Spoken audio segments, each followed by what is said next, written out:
ஹரிஹி ஓம். ராதே கிருஷ்ணா. அறிந்து கொள்வோம் பகவான் நாமங்களை, தெரிந்து கொள்வோம் அதன் பெருமைகளை. பகுதி 216. இந்த பகுதியில் 223வது திருநாமத்தை பார்க்க போகிறோம். இது விஷ்ணு சகஸ்ரநாமத்தின் 24வது ஸ்லோகத்தில் வருகிறது. ஸ்லோகம் 24. அக்ரநிர்க்ராமணே ஸ்ரீமான் न्यायो नेता समीरणः सहस्रमूर्धान् विश्वात्मा सहस्राक्षः सहस्रपात्. நாமம் 223. ஓம் ஞாயாய நமக. த ஜஸ்டிஸ். தன் அடியார்களுக்கு ஏற்றதான நியாயமான நற்செயல்களை செய்பவர், நீதிமான் என்று இதற்கு பொருள். இதை ஒரு கதை மூலமாக நாம் பார்க்கலாம். ஒரு சமயம் தேவலோகத்தில் ஒரு கூட்டம் நடைபெற்றது. அந்த கூட்டத்தில் கூடிய தேவர்கள் மனிதர்கள் யாகங்கள் மூலமாக தமக்கு சமர்ப்பிக்கும் பொருட்களை எப்படி தாங்கள் பெற்றுக்கொள்வது என்பது குறித்து விவாதித்தார்கள். மனிதர்கள் நமக்காக அர்ப்பணிக்கும் பொருட்களை நம்மிடம் கொண்டு வந்து சேர்க்க ஒரு தூதுவரை நியமித்து விடலாம் என்று முடிவெடுத்தார்கள். தேவர்களுள் ஒருவரான அக்னியை அத்தூதுவர் பதவியில் அமர்த்தினார்கள். ஆனால் அப்படி நியமித்த சில மணித்துளிகளிலேயே அக்னி உயிரிழந்தார். உயிரிழந்த அக்னிமி என்று சொல்லலாம். அதனால் அக்னியின் சகோதரனை, அதாவது அக்னிமீமி அப்பதவியில் அமர்த்தினார்கள். அவரும் அடுத்த சில மணித்துளிகளிலேயே உயிரிழந்தார். மீண்டும் அவரது சகோதரரான அக்னியை, அதாவது மீ அந்த பதவியில் அமர்த்த அவரும் உயிரிழந்து விட்டார். இதை பார்த்து கொண்டிருந்த கடைக்குட்டி அக்னி, அதாவது மிக்ஷி, இந்த தூதுவர் பதவி ராசி இல்லாத பதவி போலும், அதனால்தான் நம் அண்ணன்மார்கள் பதவி ஏற்றவுடனேயே உயிரிழந்து விடுகிறார்கள். அடுத்து நம்மை இந்த ஆபத்தான பதவியில் அவர்கள் அமர்த்துவதற்கு முன் நாம் தப்பித்து ஓடிவிட வேண்டும் என்று கருதி அக்னி மிக்ஷி தண்ணீருக்குள் ஒளிந்து கொண்டு தலைமறைவாகிவிட்டார். இங்கே தேவர்கள் அவரை அந்த பதவியில் அமர்த்த வேண்டுமே என்று அவரை தேடினார்கள். ஆனால் அவர்களால் கண்டுபிடிக்க முடியவில்லை.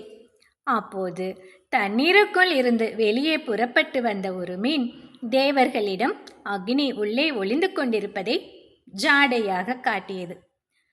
அந்த செய்கையை புரிந்து கொண்ட தேவர்கள் தண்ணீருக்குள் ஒளிந்து கொண்டிருந்த அக்னியை பிடித்து தூதுவர் பதவியில் அமர்த்தினார்கள். இதனால் கோபம் கொண்ட அக்னி, ஏ மீனே, ஒளிந்து கொண்டிருந்த என்னை தேவர்கள் பிடிப்பதற்கு நீ காரணமாகிவிட்டாய். இனி உனது இனமே தாழ்ந்த இனமாக கருதப்படட்டும். என்னை தேவர்கள் வலைவீசி பிடித்தது போல மனிதர்கள் உன் இனத்தை வலைவீசி பிடிக்கட்டும் என்று சாபம் கொடுத்துவிட்டு சென்றார். ஆனால் இங்கே தூதுவர் பதவி ஏற்ற பின் அக்னிக்கு எந்த ஆபத்தும் நேரவில்லை. தொடர்ந்து அந்த தூதுவர் பணியை நன்றாகவே செய்து வந்தார். ஆனால் அக்னியின் சாபத்தால் மனிதர்கள் மீன்களை தாழ்ந்த உயிரினங்களாகவே பார்க்க தொடங்கினார்கள். வலை வீசி மீன்களை பிடிக்க தொடங்கினார்கள். இதனால் மீன்கள் மிகவும் வருத்தப்பட்டன. மீன்கள் சொன்னது, சத்தியத்தை தானே நாங்கள் பேசினோம். எங்கள் இனத்துக்கு ஏன் இந்த இழிநிலை? எங்களை நீயே காக்க வேண்டும் என்று திருமாலிடம் முறையிட்டன. அப்போது திருமால் சொன்னார், பிற உயிர்களுக்கு தீங்கிழைக்காத உண்மையை தான் நாம் பேச வேண்டும். உண்மை என்ற ஒரே காரணத்துக்காக பிறர் மனம் புண்படும்படியோ பிறரை பாதிக்கும்படியோ பேசக்கூடாது. நீங்கள் கூறிய உண்மையால் அக்னியின் மனம் புண்பட்டது தானே, அதனால்தான் அவர் சாபம் தந்துவிட்டார். ஆனாலும் நீங்கள் அஞ்சாதீர்கள். உங்கள் குலத்தில் உங்களின் ஒருவனாக நான் அவதாரம் செய்து மீன் இனத்தின் பெருமையை உலகுக்கு காட்டுகிறேன் என்று மீன்களிடம் உறுதியளித்தார் திருமால். அப்படி அவர் சொன்னது போலவே பாண்டிய நாட்டில் வைகை நதியில் மீன் வடிவில் மத்ஸ்யாவதாரம் செய்த திருமால் அனைத்து உலகுக்கும் நன்மை செய்யக்கூடிய சத்தியமான வார்த்தைகளை உடைய மத்ஸ்ய புராணத்தை உலகுக்கு உபதேசம் செய்தார். அந்த பெருமாளின் நினைவாகத்தான் பாண்டிய மன்னர்கள் தங்கள் கொடியில் மீன் சின்னத்தை வைத்தார்கள்.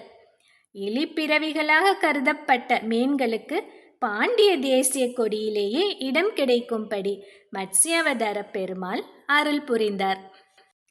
உண்மையை பேசிய மீன்களுக்கு வெறும் உண்மையை பேசாமல் அனைவருக்கும் நன்மையை தரவல்ல உண்மையை பேசும்படி அறிவுரை கூறியதோடு அக்னியின் சாபத்தால் இழிந்த பிறவிகளாய் கருதப்பட்ட அந்த மீன்களுக்கு உயர்ந்த ஸ்தானத்தையும் தந்து மத்ஸ்யாவதாரத்தில் அருள் புரிந்தார் எம்பெருமான். அது மட்டுமல்லாமல் சத்தியவிரத ராஜரிஷி போன்ற அடியாருக்கு சத்தியத்தை உபதேசமும் செய்து அனைவருக்கும் நியாயமாக செய்ய வேண்டிய நன்மைகளை எல்லாம் செய்து முடித்தார் திருமால். இந்த 223வது திருநாமத்தை நாம் தினமும் சொல்லி வந்தால் நமக்கு நியாயமாக கிடைக்க வேண்டிய அனைத்து நன்மைகளும் நமக்கு தவறாது கிடைக்கும்படி மத்ஸ்யமூர்த்தி அருள் புரிவார். அடுத்தது 224வது திருநாமம் ஓம் நேத்ரே நமக. இதை அடுத்த பகுதியில் பார்க்கலாம். ஹரி ஓம்.